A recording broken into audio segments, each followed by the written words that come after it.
John Steinbeck, Bairro da Lata. Cannery Row, título original, americano, 1945. Capítulo 1. Cannery Row, em Monterey, na Califórnia, é um poema, um fedor, uma estridência, uma gradação de luz, um som, um vício, uma nostalgia, um sonho. Cannery Row é acumulação e desperdício. Lata-ferro, ferrugem, gravetos, pavimentos escavados, terrenos de ortigas e amontoados de cordame, fábrica de enlatar sardinhas de chapas ondulada, dancing, restaurantes, bordéis e pequenas mercearias atravancadas, laboratórios e albergues.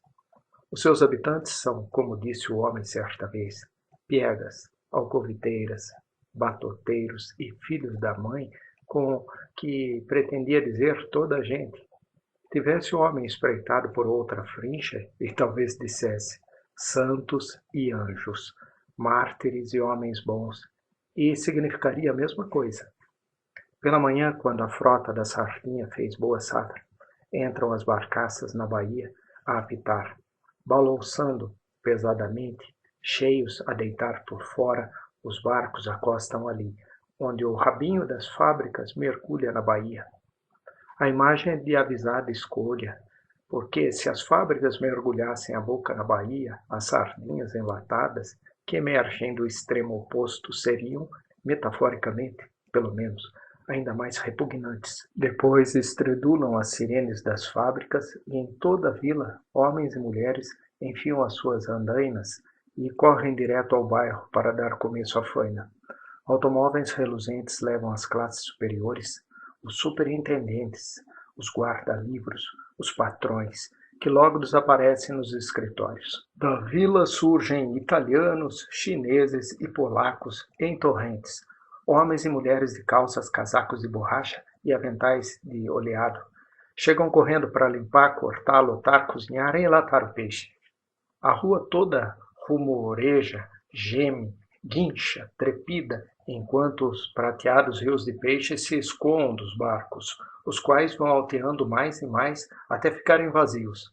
As fábricas rumorejam, trepidam e guincham até o último peixe estar limpo, cortado, cozinhado e enlatado.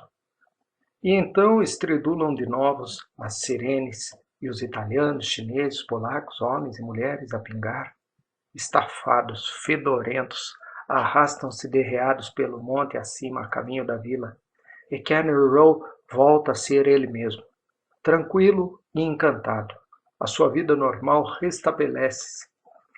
Os ralaços que, indignados, se acolheram debaixo de ciprestes negros, vão sentar-se nos canos ferrugentos do terreno baldio.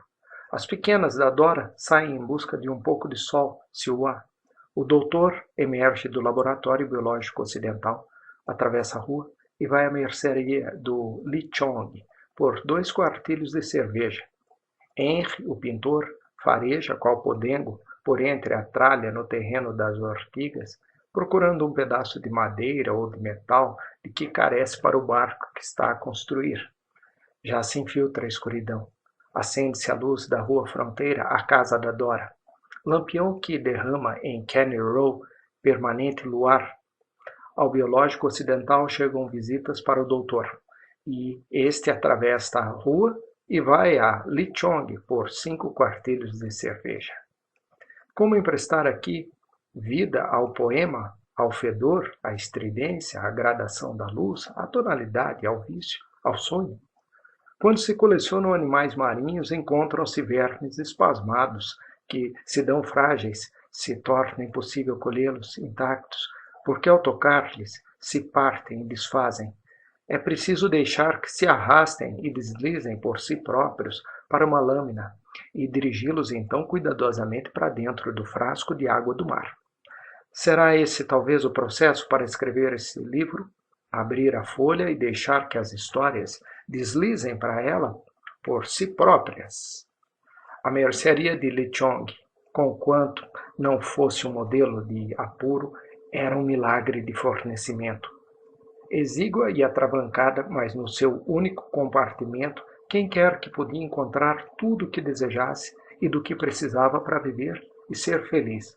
Roupas, comida, tanto frescas como em latas, álcoois, tabaco, apetrechos de pesca, máquinas, berços, cordame, bonés, costeletas de porco. Podia-se adquirir na loja de Li Chong um par de chinelos, um kimono de seda, uma quarta de uísque e um charuto. Podiam-se engendrar combinações que se adequassem a quase todos os estados de espírito. A única comodidade que Li Chong não possuía podia obter-se no outro lado do terreno, a Dora. A mercearia abria de madrugada e não fechava enquanto não se despendesse a última moeda errante ou a não retirassem para o repouso da noite. Não que Li Chong fosse usuário, não era, mas se alguém se dispunha a gastar dinheiro, estava às ordens.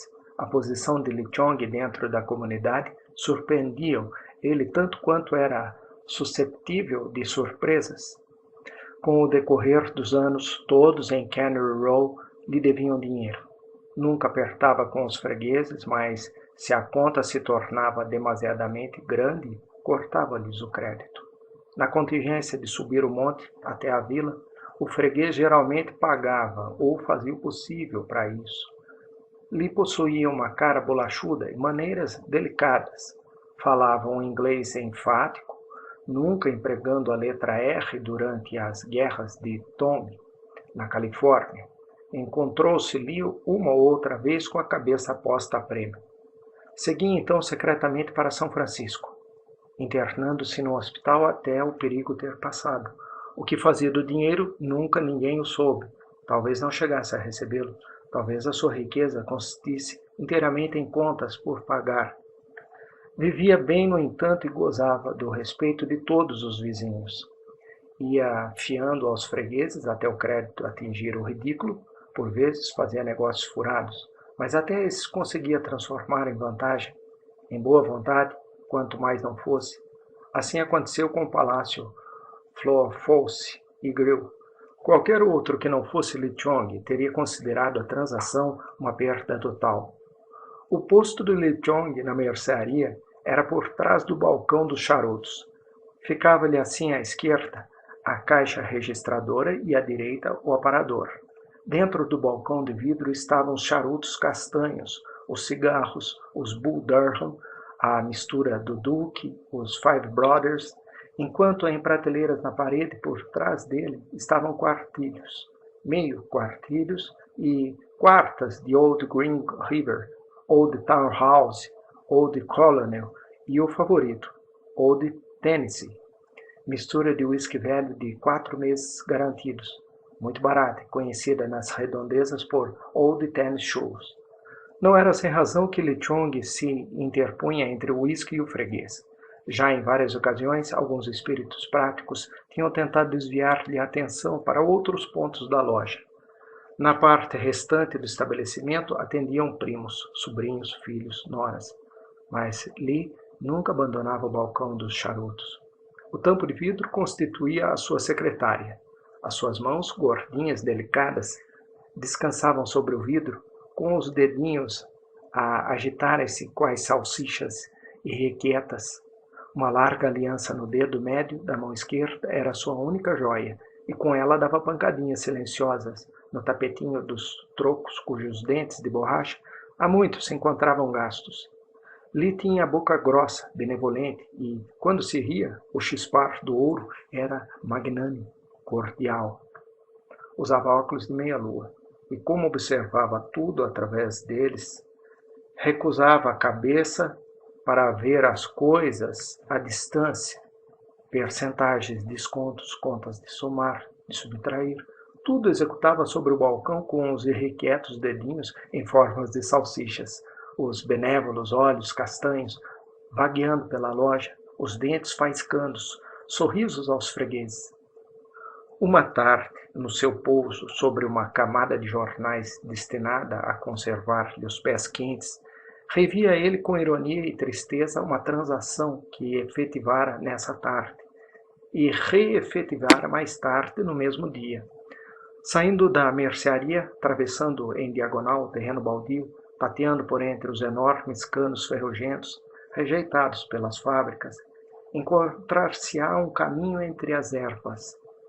Siga-se este, até ultrapassar o cipreste. Atravesse-se a linha férrea subindo o carreiro das galinhas pontilhado de cunhos e alcançar-se-á um edifício comprido e baixo, onde de há muito tempo se guarda a farinha de peixe.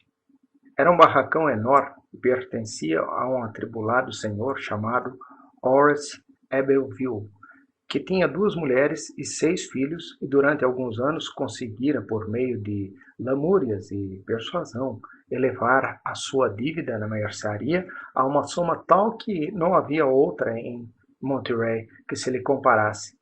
Nessa tarde aparecera na mercearia e o seu rosto sensível, cansado e triste, contraiu-se perante o ar severo que perpassou pela cara de Lee.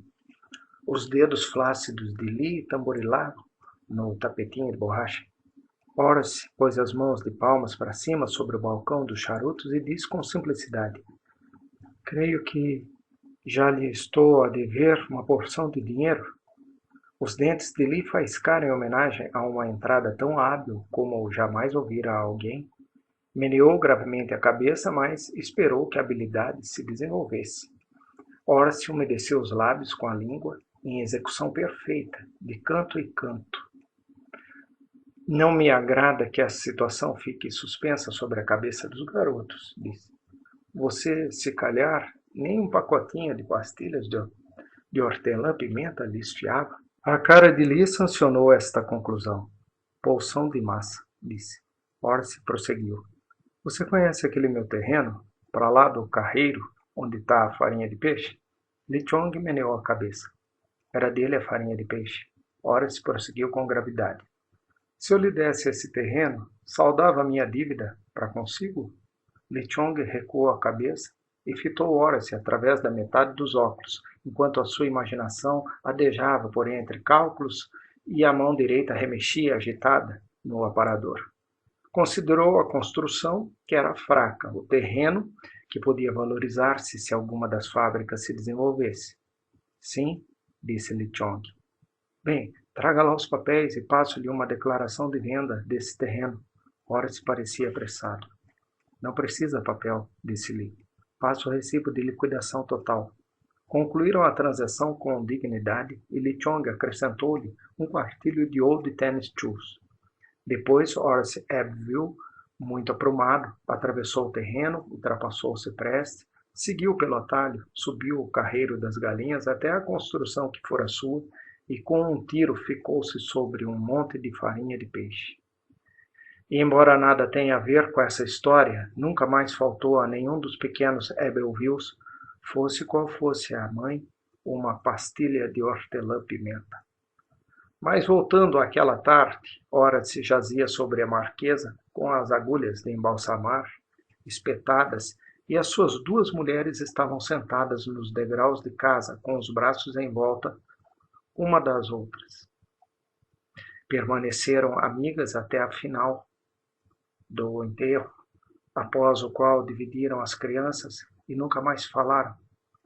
Lee Chong estava por trás do balcão dos charutos, com seus simpáticos olhos castanhos volvidos para o íntimo em perene e tranquila melancolia chinesa.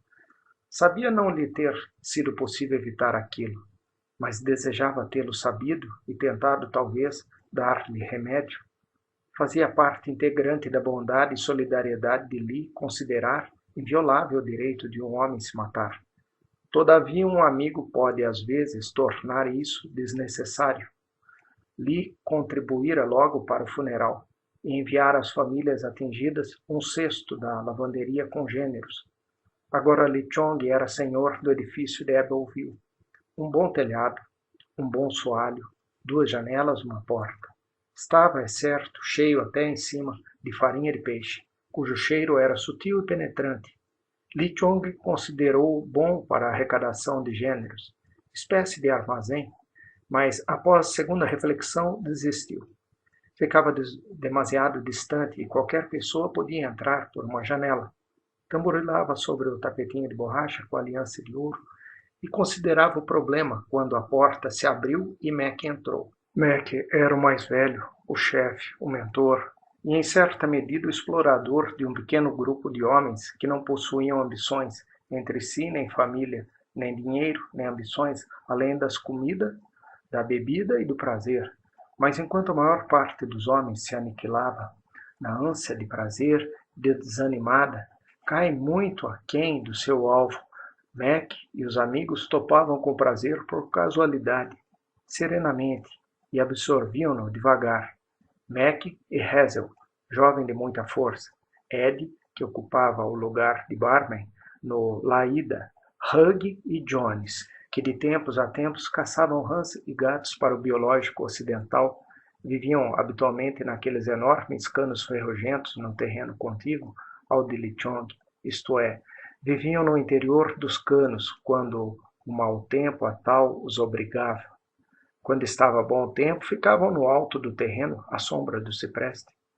As ramadas formavam um dossel debaixo do qual um homem podia deitar-se e observar o fluxo e a vitalidade de Cannery Row.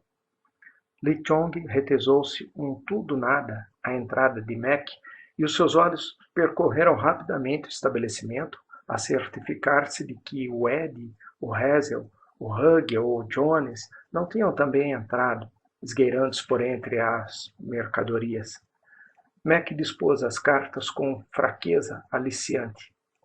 Lee, disse, eu e o Ed e os outros ouvimos dizer que você é o dono da casa do Ebleville. Lichong meneou a cabeça e esperou. Eu e os amigos decidimos perguntar-lhe se nos deixa ir para lá.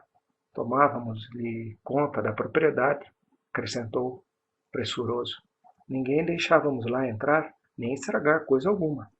Os garotos são capazes de lhe escaqueirar as janelas, sabe? Avisou Mac. A casa pode arder, e não, se não estiver lá quem esteja de olho nela. Lee recuou a cabeça, fixou os olhos de Mac através dos seus óculos de meia-lua, e o tamborilar do dedo diminuía de intensidade à medida que ia refletindo intensamente. Os olhos de Mac traduziam boa vontade, camaradagem e o desejo de fazer a felicidade de todos. Por que se sentiu então vagamente cercado? Por que procuraria o seu espírito uma saída, cautelosamente como um gato entre cactos? A coisa fora apresentada com gentileza, quase com sentido filantrópico. O espírito de Lee mediu as possibilidades, não as probabilidades, e o tamborilar do seu dedo diminuiu ainda mais de intensidade. Viu-se a recuar o pedido de Mac e visionou os vidros das janelas todos partidos. Depois Mac ofereceu-se e ia, segunda vez, para cuidar e olhar pela propriedade de Lee, e a segunda recusa ali podia já sentir o cheiro do fumo, podia ver as chaminés crepitarem pelas paredes acima, e Mac e os amigos ajudariam a extinguir o fogo. O dedo de Lee teve uma pausa ligeira. Fora vencido.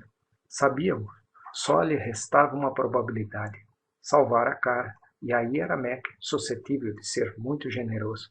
Disse-lhe, você paga aluguel na minha casa? Você vive lá como fosse hotel? Mac sorriu abertamente e foi generoso. Toma, exclamou. É uma ideia. E é que é mesmo? Quanto? Lee refletiu. Sabia que não importava o preço. De qualquer modo, não o receberia.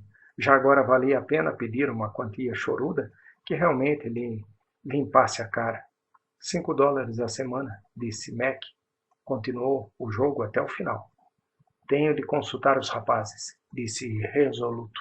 Não podia baixar isso para $4 por semana? $5, disse Lee com firmeza. Bem, eu vou ver o que dizem os rapazes, retorquiu Mac. Foi assim que aconteceu. E todos ficaram satisfeitos. E se julga que Lee sofreu com isso, perda total, ele, pelo menos, não viu o caso assim. As janelas não foram partidas, não houve incêndio, e embora nunca fosse paga uma só renda, quando os inquilinos tinham dinheiro, e tinham-no, muitas vezes, não lhes ocorria a ideia de o gastar em qualquer outra loja que não fosse a mercearia de Lichong. Ficava assim com um pequeno grupo potencialmente ativo de fregueses encapotados. E a coisa ia mais longe. Se algum bêbado causava distúrbios na loja, se os garotos lhe irrompiam de Nova Monterrey, decididos à pilhagem, Lichong só tinha de chamar e os inquilinos apareciam em seu auxílio. Outro pacto foi estabelecido: não se deve roubar o próprio benfeitor. O que Li Chong economizava em latas de feijão, de tomate, de leite e em melões, pagava e repagava a renda. E se verificava desusado e crescente escoamento nas outras mercearias de Nova Monterrey, Li Chong nada tinha a ver com isso. Entraram os rapazes e saiu a farinha de peixe. Ninguém sabe quem deu o nome à casa, que ficou sempre depois a ser conhecida por Palácio Flofals e Grill.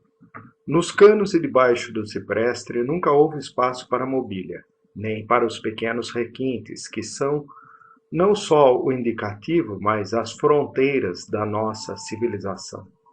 Uma vez dentro do Palácio Flofals, os rapazes deitaram-se a mobiliá-lo. Apareceu uma cadeira, uma cama, outra cadeira. Uma drogaria forneceu uma lata de tinta encarnada, sem relutância, porque não se deu conta do fato. E à medida que ia aparecendo ou uma mesa ou um banco, eram estes pintados, o que não só os tornava muito bonito, mas também os mascarava até certo ponto, para o caso de o anterior dono por lá passar. Começou então a funcionar o palácio Flofals e Grill. Os rapazes podiam sentar-se à soleira da sua porta e alongar a vista pelo carreiro, pelo terreno, pela rua, para dentro mesmo das janelas da frente do Biológico Ocidental. De noite podiam ouvir a música vinda do laboratório. Seus olhos seguiram o doutor pela rua fora, quando este foi pela cerveja ao Li Chong, e disse Mac: aquele doutor é um excelente tipo. Nós devíamos fazer qualquer coisa por ele. Capítulo 2. A palavra é um símbolo e um deleite que sorve o homem. A paisagem, árvores, plantas, fábricas e pequenezes.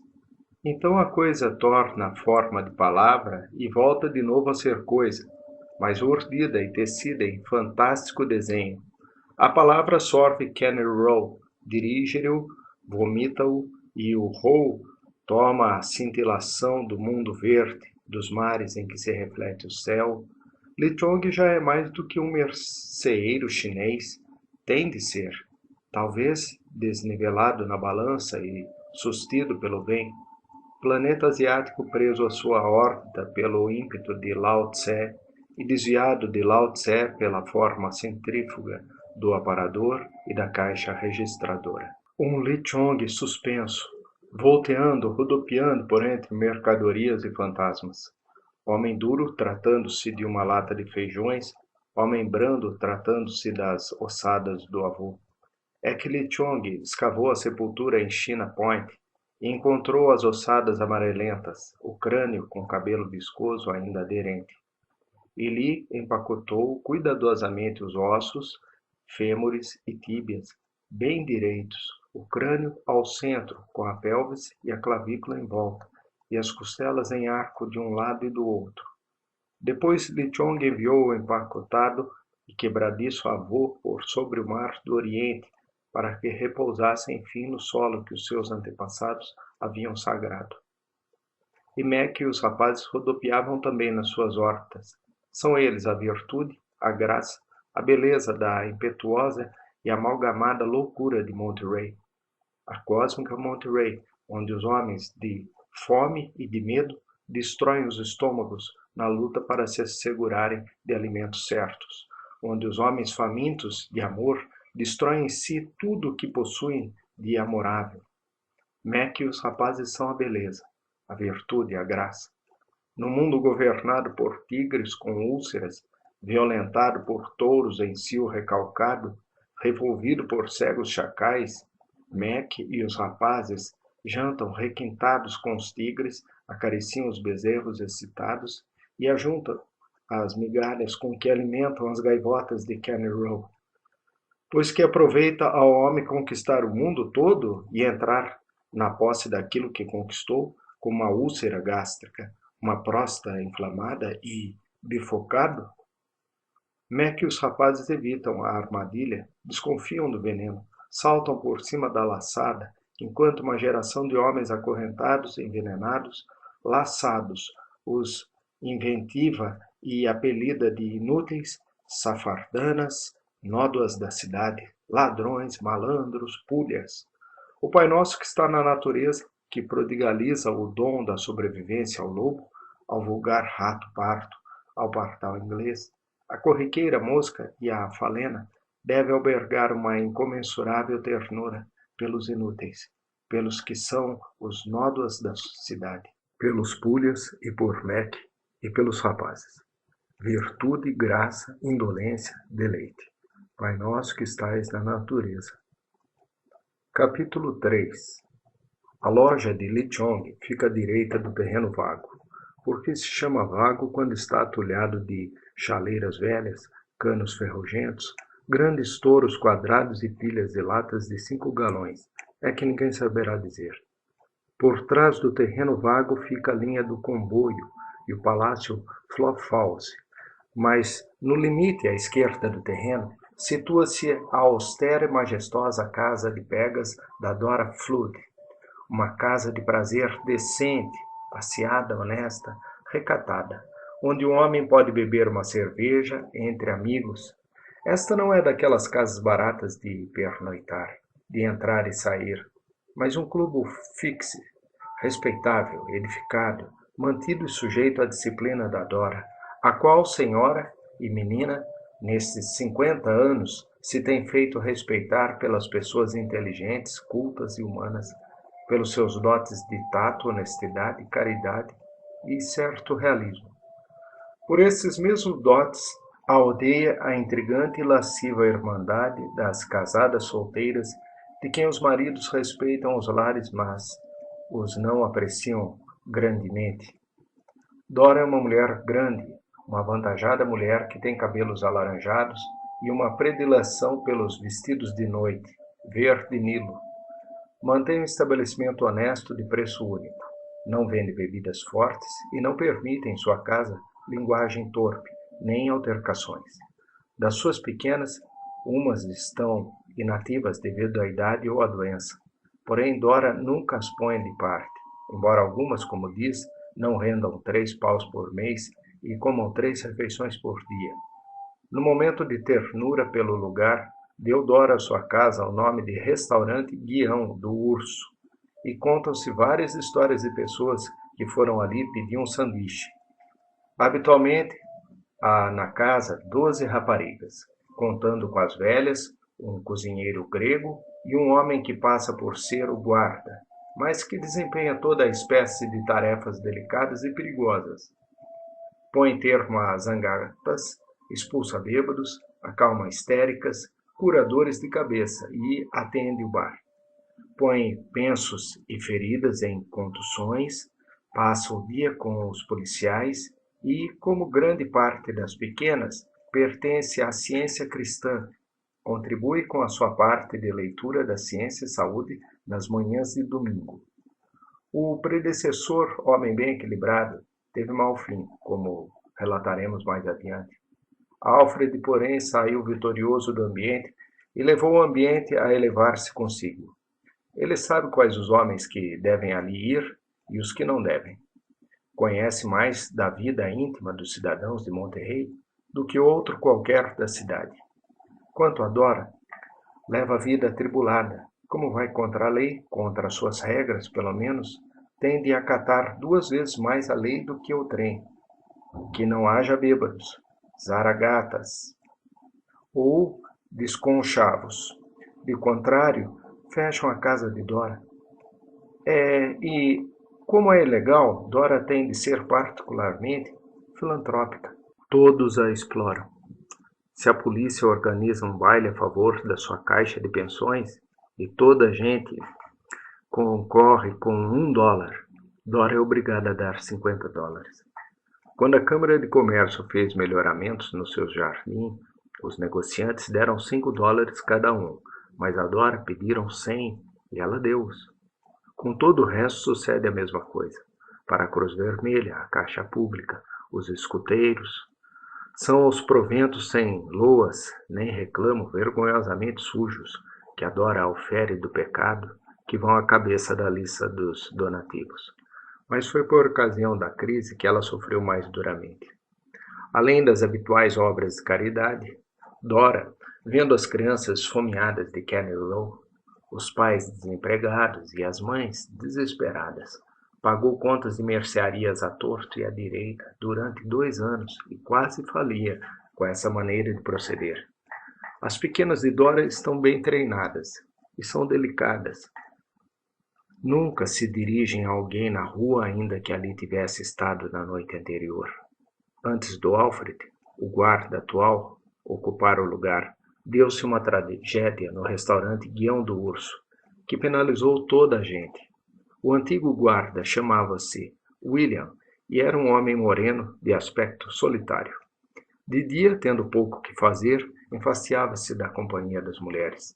Da janela enxergava o Mac e os rapazes, sentados nos canos do terreno vago, balouçando os pés sobre a malva daninha, gozando o sol enquanto discorriam filosófica e, paulatinamente, sobre assuntos de muito interesse e nenhuma importância. Via-os tirar de quando em quando uma garrafa de Old Tennis Shoe e, após um outro, limpar-lhe o gargalo com a manga e levá-la à boca. E William entrou de desejar fazer parte daquele grupo simpático. Um dia dirigiu-se ao local e sentou-se no cano. A conversa cessou e um silêncio hostil e inquietante pesou sobre o grupo. Pouco depois, William regressou desconsolado ao Guião do Urso, entristeceu-se vendo pela janela que a conversa recomeçara. O rosto tornou-se-lhe sombrio e carrancudo, e a boca torceu-se-lhe de rancor. No dia seguinte voltou lá, levando dessa vez uma garrafa de uísque. Mac e os rapazes beberam o uísque. No fim de contas, não eram parvos, mas só disseram: "Que sorte e cá estamos." Passado pouco tempo, William voltou para o Guião do Urso e, ao olhar pela janela, ouviu Mac dizer em voz alta: "Mais raios, se não embirro com alcoviteiros." Ora, isso evidentemente era falso, embora William não soubesse. Mac e os rapazes não gostavam simplesmente de William. O coração de William, porém, espedaçou-se. Os culhas não o queriam na sua companhia. Achavam-no muito abaixo deles. William fora sempre introspectivo e propenso a censurar-se. Pôs o chapéu e, pela beira-mar, seguiu até o extremo do farol. Quedou-se ali no lindo cemitériozinho, de onde se ouvia perpetuamente marulhar as ondas. William entregou-se a pensamentos negros e tristes. Ninguém o estimava. Ninguém o queria. Podiam chamar-lhe guarda, mas na realidade era um alcoviteiro nojento, a coisa mais reles do mundo. Depois considerou que tinha tanto direito a viver e ser feliz como qualquer outro. E é que tinha mesmo, por Deus. Regressou em fúria, mas serenou quando chegou ao Guião do Urso e subiu as escadas. Era o entardecer. A grafonola tocava a lua da ceifa. E William recordou que a primeira espertalhona que o pescou gostava daquela canção. Isto antes dela fugir e ter casado e de se ter sumido. A melodia encheu-o de tristeza. Dora estava na salinha do fundo a tomar uma chávena de chá quando William entrou. "O que aconteceu?" perguntou. "Está doente?" "Não", respondeu William. "Mas a quanto monta a minha percentagem?" "Sinto-me neura. Está cá a parecer-me que vou daqui enfrescar-me." Dora lidara com muitos neuróticos no seu tempo. Tira-se-lhes a má disposição, levando a coisa para paródia. Era o seu lema. "Bem, faz isso nas horas livres e não me emporcalhes os tapetes?" disse ela. Uma nuvem densa e plúmbea bateu-se sobre o coração de William. Saiu devagar, atravessou o átrio e bateu à porta de Eva Flanagan. Essa tinha cabelos ruivos e confessava-se todas as semanas. Toda espiritual e com uma família enorme de irmãos e irmãs, era, no entanto, borrachona, incorrigível. Quando ele entrou, compreendeu que ela estava indisposta, não consentindo Dora que qualquer rapariga trabalhasse sem estar em forma. Ela pintava as unhas e fazia-o desastradamente. Tinha verniz nos dedos até a primeira falange, estava furiosa. Que te mordeu? Disse William, pôs-se também furioso. Vou emborrachar-me, respondeu violento. Eva desatou aos gritos. Isto é um pecado sujo, reles, nojento, clamava. E depois, não é mesmo teu dar-te da veneta quando mal tenho forças para dar um passeiozinho a St. Louis? Meu grande bastardo que não me presta para nada? Berrava ainda quando William fechou a porta atrás de si e se dirigiu para a cozinha. Estava farto de mulheres. O grego seria um descanso depois das mulheres. De avental amplo e mangas arregaçadas, o cozinheiro fritava costeletas de porco em 2 grandes certas, virando-as com o picão do gelo. Olá, Kitts, como vão as coisas? As costeletas de porco crepitaram e estralejaram nas certas. Não sei, Lowell, disse William. Às vezes parece-me que a melhor coisa é cair. E passou o dedo de um lado ao outro do pescoço. O grego pousou o picão do gelo sobre o fogão e arregaçou mais as mangas. Eu digo o que houve, Kitts, disse. Eu ouvi que o tipo que diz nunca faz. A mão de William adiantou-se para o picão e pegou-lhe naturalmente. Os seus olhos mergulharam com intensidade nos olhos escuros do prego e viram ali incredulidade e ironia, mas enquanto fixava, os olhos do grego tornaram-se inquietos e depois aflitos. William notou a mudança. Viu primeiro que o grego sabia que ele era capaz de o fazer e depois que o grego sabia que o faria. Assim que percebeu isso nos olhos do grego, William compreendeu que tinha de o executar. Ficou triste, porque já lhe parecia idiota. A mão ergueu-se e o picão penetrou-lhe no coração. Foi espantoso como penetrou com tanta facilidade. William foi o guarda antecessor de Alfred. Todos estimavam Alfred. Ele podia sentar-se nos canos na companhia de Mac e dos rapazes sempre que lhe apetecesse. Podia até ir de visita ao palácio Fawcett. Capítulo 4. À tardinha, mesmo ao anoitecer, acontecia uma coisa singular em Cannery Row. Ocorreria no espaço entre o pôr do sol e o acender dos lampiões da rua. Havia então um momento de paz breve, nebuloso. No declive do outeiro, passado o palácio Fawcett, surgia descendo o carreiro das galinhas e atravessando o terreno vago um velho chinês. Usava um antiquado chapéu de palha desabado, terno de ganga, tanto o casaco como as calças, e sapatos grossos, um dos quais com a sola despregada de forma que estalava no chão ao caminhar. Levava na mão um cesto de verga tapado. Tinha o rosto negro, tisnado, encordoado, e olhos castanhos. Até o branco dos olhos era acastanhado, encovados de tal maneira que olhavam do fundo de uns buracos. Passava mesmo ao escurecer e, atravessando a rua, metia pela passagem entre o Biológico Ocidental e o hediondo Cannery. Atravessava depois a praiazinha e desaparecia por entre os pilares e os postes de aço que sustentam o embarcadouro. Ninguém voltava a vê-lo antes da madrugada. Mas, de madrugada, a hora em que já apagado o lampião da rua, não surge ainda a luz do dia, o velho chinês engatinhava de entre os pilares, atravessando a praia e a rua. O cesto de verga ia agora pesado, molhado a pingar. A sola despregada ia estalando no chão. Ele subia pelo monte até a segunda rua, enfiava pela cancela de sebe alta e larga, e não voltavam a vê-lo senão à tardinha. Os que dormiam ouviam os estalidos da sola despregada e despertavam por momentos. Durava aquilo havia anos, mas ninguém se habituava. Alguns pensavam que era Deus, e os muito velhos pensavam que era a morte. E as crianças pensavam que era um chinês velho e engraçado. Como sempre, pensavam as crianças que são engraçadas, as coisas velhas e estranhas. No entanto, as crianças não o atormentavam, ou não lhe gritavam, como seria natural, porque ele trazia consigo uma auréola azita de terror. Apenas um rapazinho de 10 anos, de Salinas, destemido e lindo, chamado Andy, desafiou uma vez o velho chinês. Andy encontrava-se em Monterey. Viu o velho e entendeu que devia gritar-lhe ainda, que não fosse senão por respeito por si próprio. Mas até Andy, corajoso, embora sentiu a auréolazinha de terror. Andy viu passar noite após noite e o dever e o medo travaram luta. Então, uma noite, Andy decidiu-se e, correndo atrás do velho, cantou num falsete esganiçado: um xinó, xinó, China! Nas grades se sentou. Veio um homem branco e o rabicho lhe cortou. O velho estacou e voltou-se.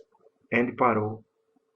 Os encovados olhos castanhos fixaram Andy e os lábios delgados moveram-se.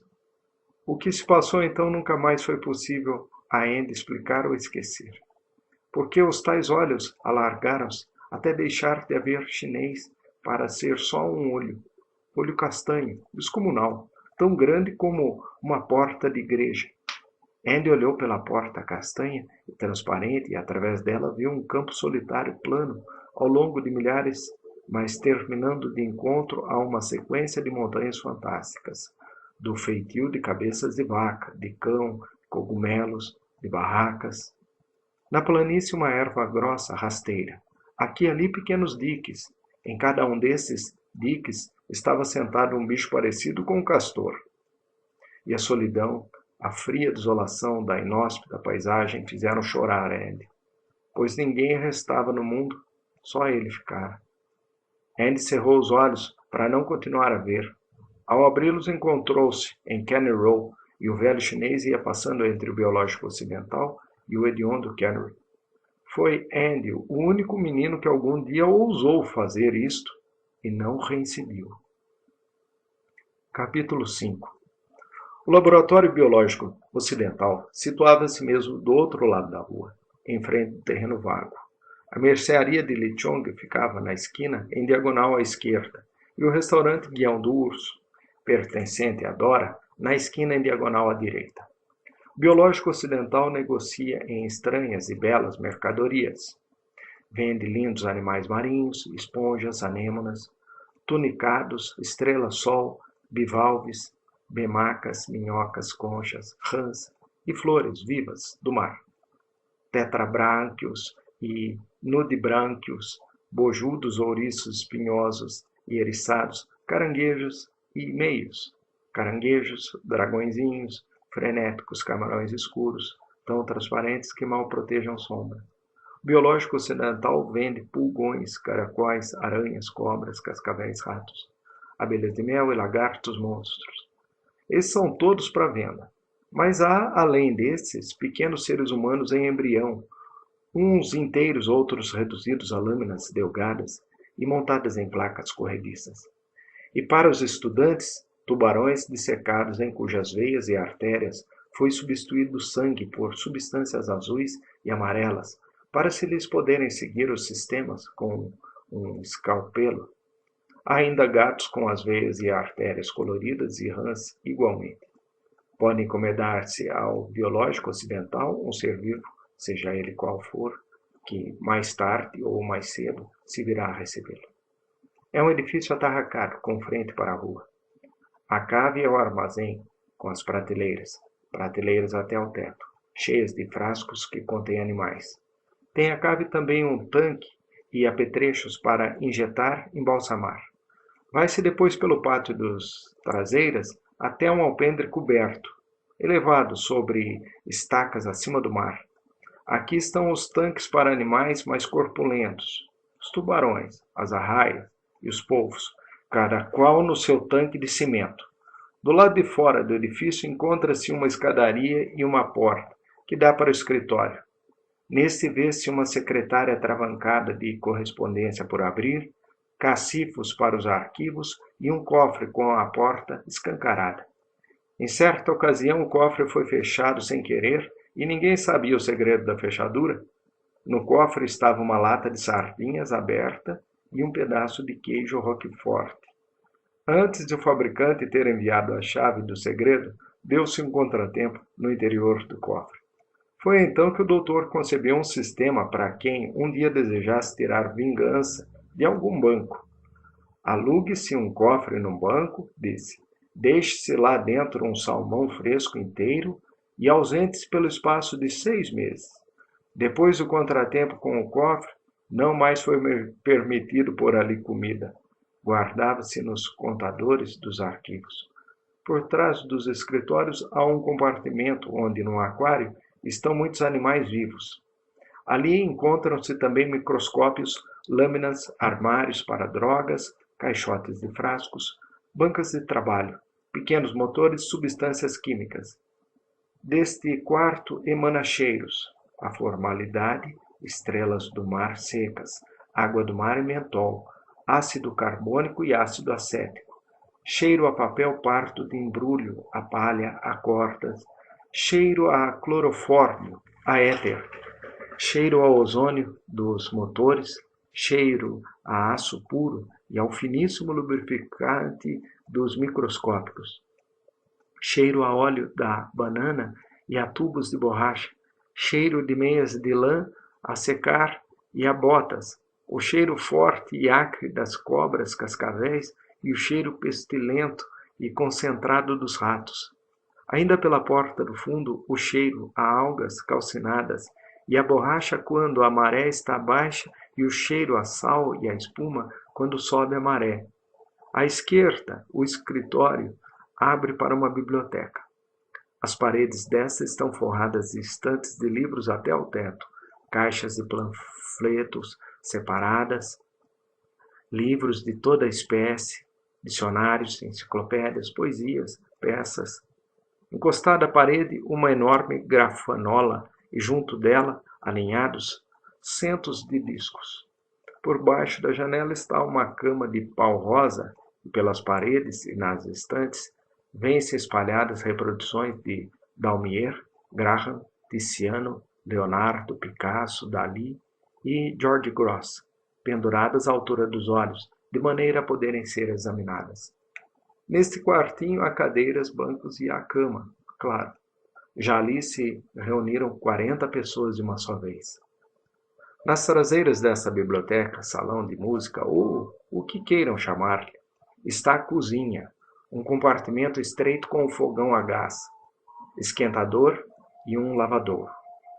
Mas enquanto parte da comida é guardada nos contadores dos arquivos e as travessas, as gorduras e os legumes são guardados na cozinha, nas divisórias envidraçadas nas estantes. Não foi capricho a origem de tudo isto. Aconteceu. Do teto da cozinha pendem bocados de presunto, de salame e chouriço de sangue. Fora da cozinha há um lavatório e um chuveiro. O lavatório verteu água durante anos até um hóspede gentil e amável o vedar com um pedaço de goma elástica. O doutor é o proprietário e o funcionário de Biológico Ocidental.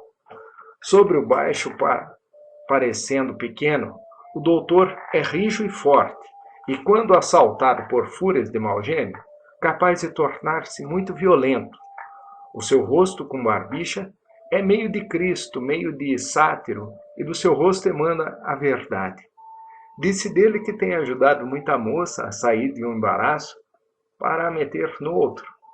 O doutor tem as mãos de um cirurgião craniologista e espírito lúcido e avisado. Costuma levar a mão ao chapéu quando passa pelos cães, e eles reconhecem-no e sorriem. Capaz de matar seja o que for por necessidade, é todavia incapaz de ferir sentimentos por prazer. Nutre um único receio, o de molhar a cabeça, de modo que tanto de verão como de inverno usa chapéu impermeável. Pode meter-se num charco até o pescoço e não sentir a umidade, mas um pingo de chuva na cabeça deixa-o aterrorizado. No decorrer dos anos afundara-se o doutor a um tal ponto em Cannery Row que nem ele próprio suspeitava. Transformou-se em fonte de filosofia, de ciência, de arte. Foi no laboratório que as pequenas da Dora ouviram pela primeira vez as canções da pradaria e as músicas gregorianas. Lee ouviu ler Lippo em inglês. Henry, o pintor, tomou pela primeira vez conhecimento com o livro dos mortos e tão impressionado ficou que mudou de material. Costumava Henri pintar com cola, ferrugem e coloridas penas de galinha, mas mudou. Os 4 quadros seguintes foram executados inteiramente com cascas de noz de diferentes qualidades. O doutor prestava-se a ouvir toda a sorte de asneiras, transformando-as numa espécie de sabedoria. O seu espírito não tinha horizontes nem óbices à sua simpatia. Conseguia falar às crianças de coisas profundas, de forma que o entendessem. Vivia num mundo de maravilha e de entusiasmos. Era concupiscente como um coelho e carinhoso como ninguém. Todos os que conheciam estavam em dívida para com ele, e todos, pensando nele, logo resolviam: realmente tenho de fazer alguma coisa pelo doutor. Capítulo 6. O doutor andava na recolha de animais marinhos na Lagosta Grande da Maré, na ponta da península. É um lugar de fábula. Na maré alta, bacia de ondas revoltas, leitosas de espuma, batida por vagalhões que seguem rolando desde a boia de apito aos recifes. Mas quando a maré vaza, o pequeno mundo aquático torna-se tranquilo e encantador. Fica o mar muito límpido e o fundo apresenta-se fantástico com a sua fauna buliçosa, aguerrida, camelona e procriadora. Correm os caranguejos de fronde em fronde das algas ondulantes. Acaçapam-se estrelas do mar sobre mexilhões e lapas, aplicando-lhes os seus milhões de ventosas minúsculas que sugam com energia incrível até a presa despegar da rocha, projetando-se então o estômago da estrela do mar, que envolve o alimento. Estriados, mosqueados, nude-brânquios cor de laranja deslizam graciosos sobre as rochas, os folhos adejando como saias de bailadeiras espanholas. E cabeças e enguias negras espreitam de entre as fendas, aguardando as presas.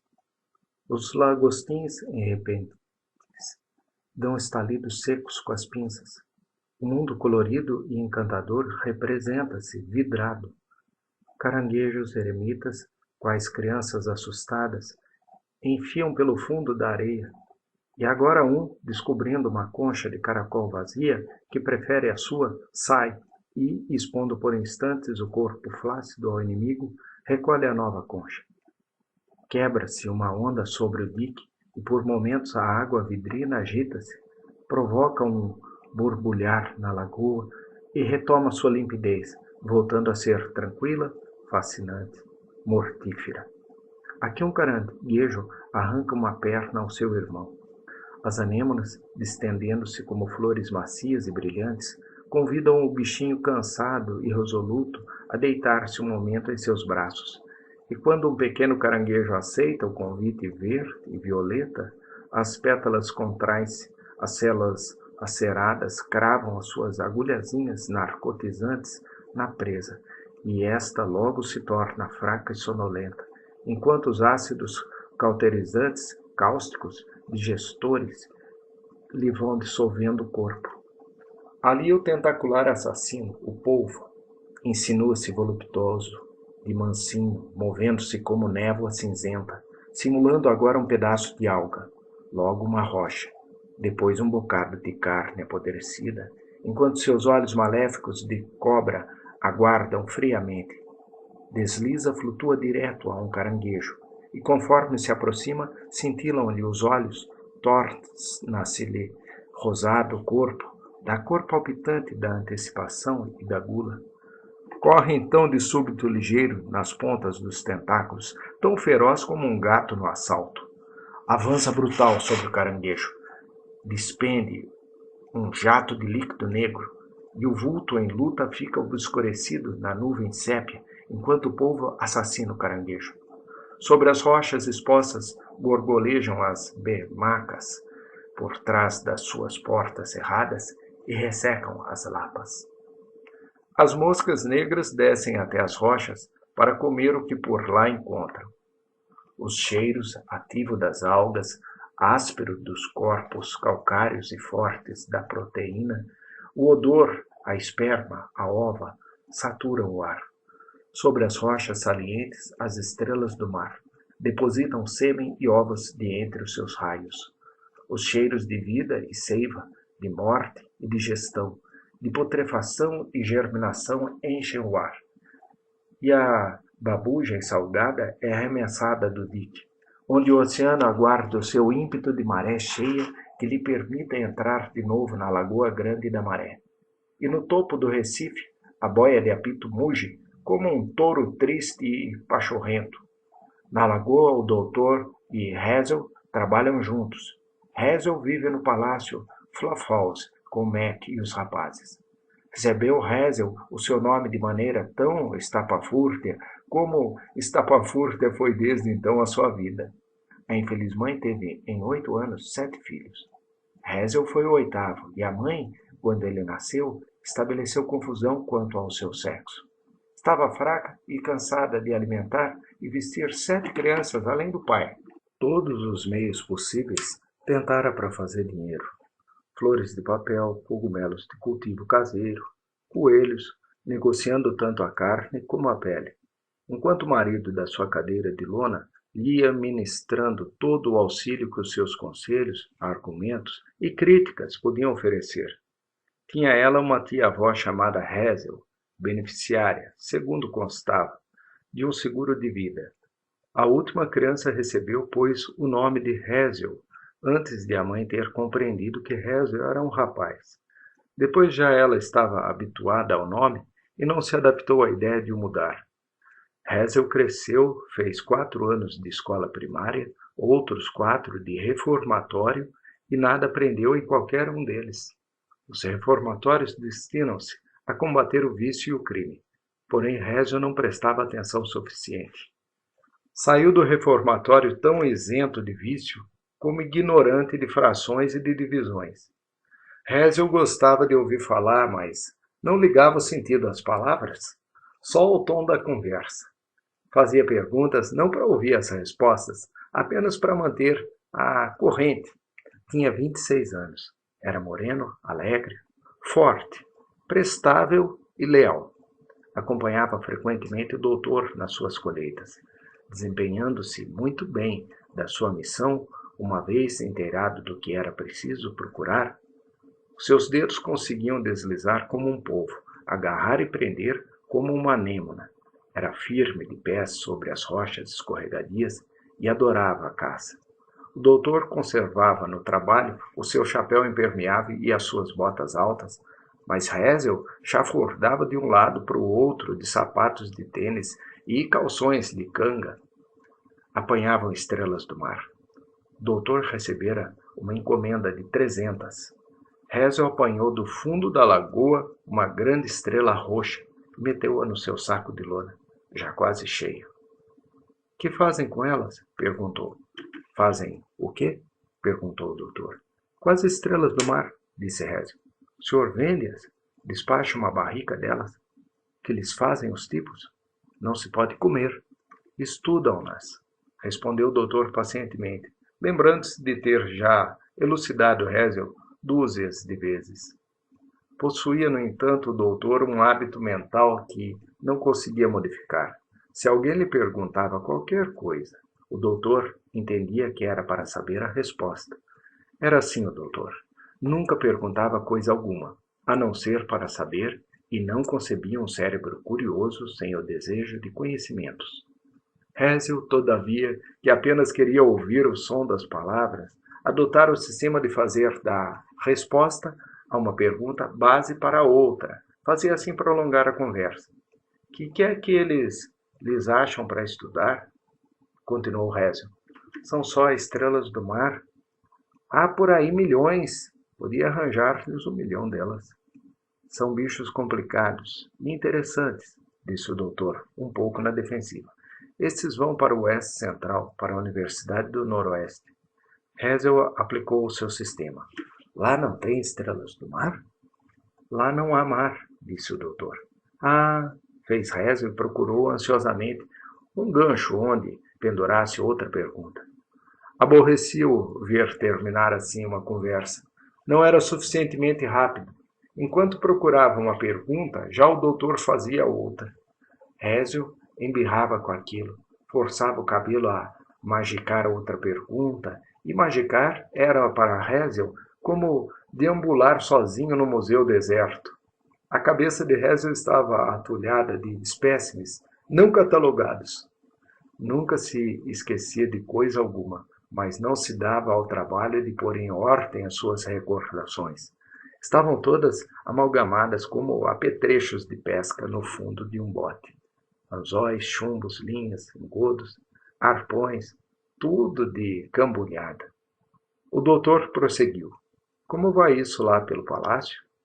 Hazel passou os dedos por entre os cabelos negros, espreitou a baralhada do seu espírito. Mais ou menos bem, disse. O Guy parece que vai viver com a gente. A mulher bate-lhe. Ele não se rala quando está acordado, mas ela espera até que ele adormeça e depois é que os urse. Ele chateia-se com aquilo. Tem de acordar e dar-lhe pancada. Nem descansa, é por isso que vai juntar-se a gente. Isso é novidade, respondeu o doutor. Ela costumava dar parte dele e metê-lo na cadeia. Era, disse Hazel, mas isso foi antes de construir a cadeia nova em Salinas. 30 dias, e Guy ficava em pulgas para sair cá para fora. Mas esta nova, ele é rádio no refeitório, boas camaradas. E o xerife é um tipo simpático. Vai para lá e não quer de lá sair. Gosta tanto daquilo que mulher deixou de mandar prender. Foi por isso que deu em bater-lhe quando o apanha a dormir. É de arrasar os nervos, diz ele. E o senhor sabe tão bem como eu.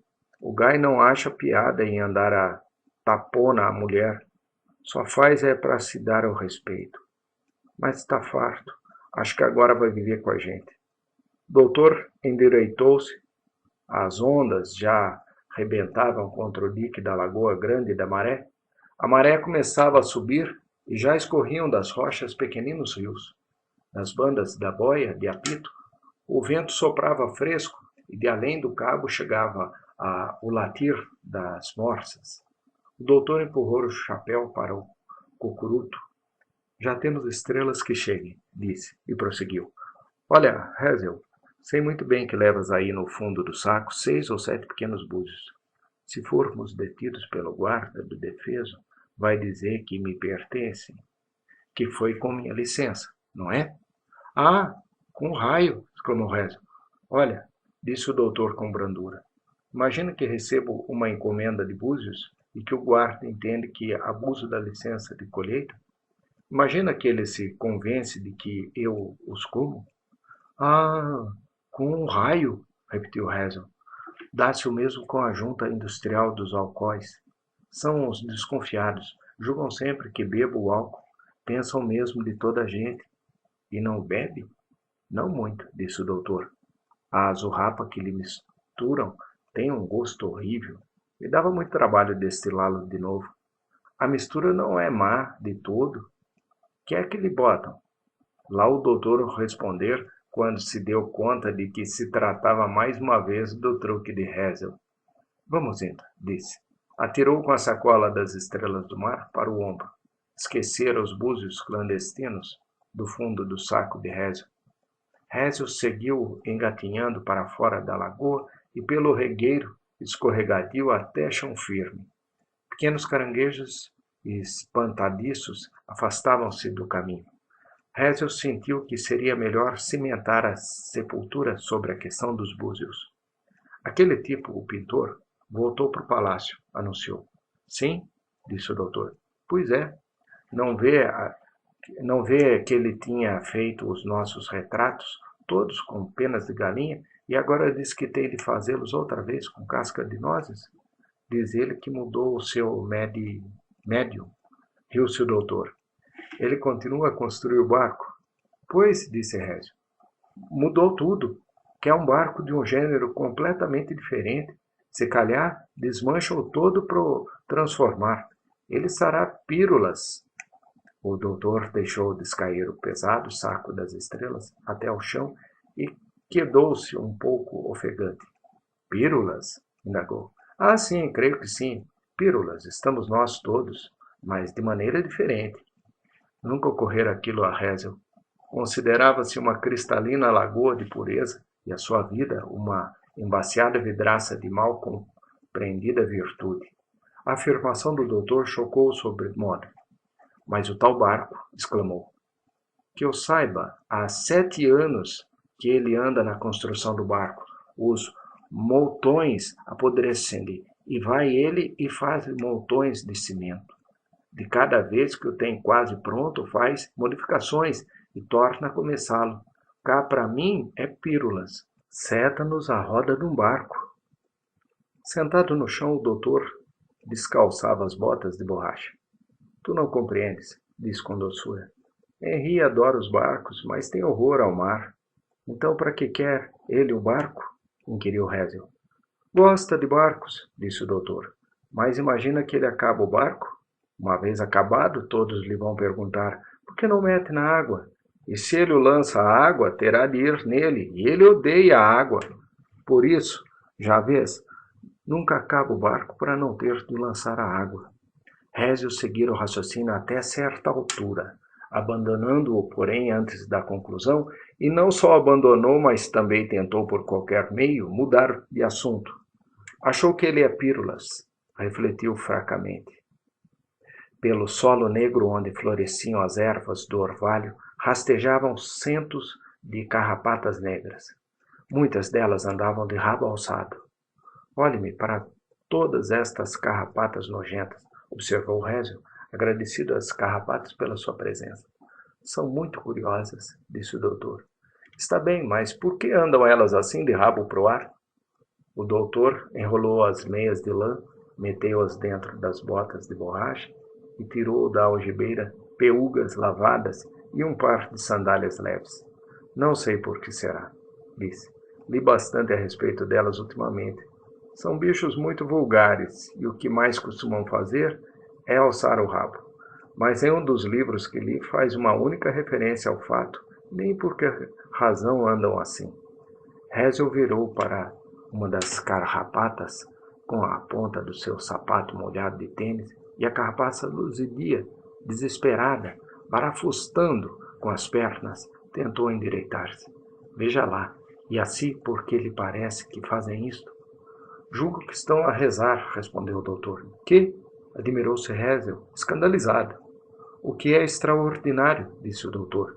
Não é elas alçarem o rabo? Na realidade, a coisa inacreditavelmente surpreendente é nós a acharmos espantosa. Só nós temos a nós mesmos para a bitola. Se fizéssemos uma coisa assim tão estranha e inexplicável, estaremos provavelmente a rezar. Por isso, talvez elas estejam a rezar. Coa breca, disse Hazel. Vamos mais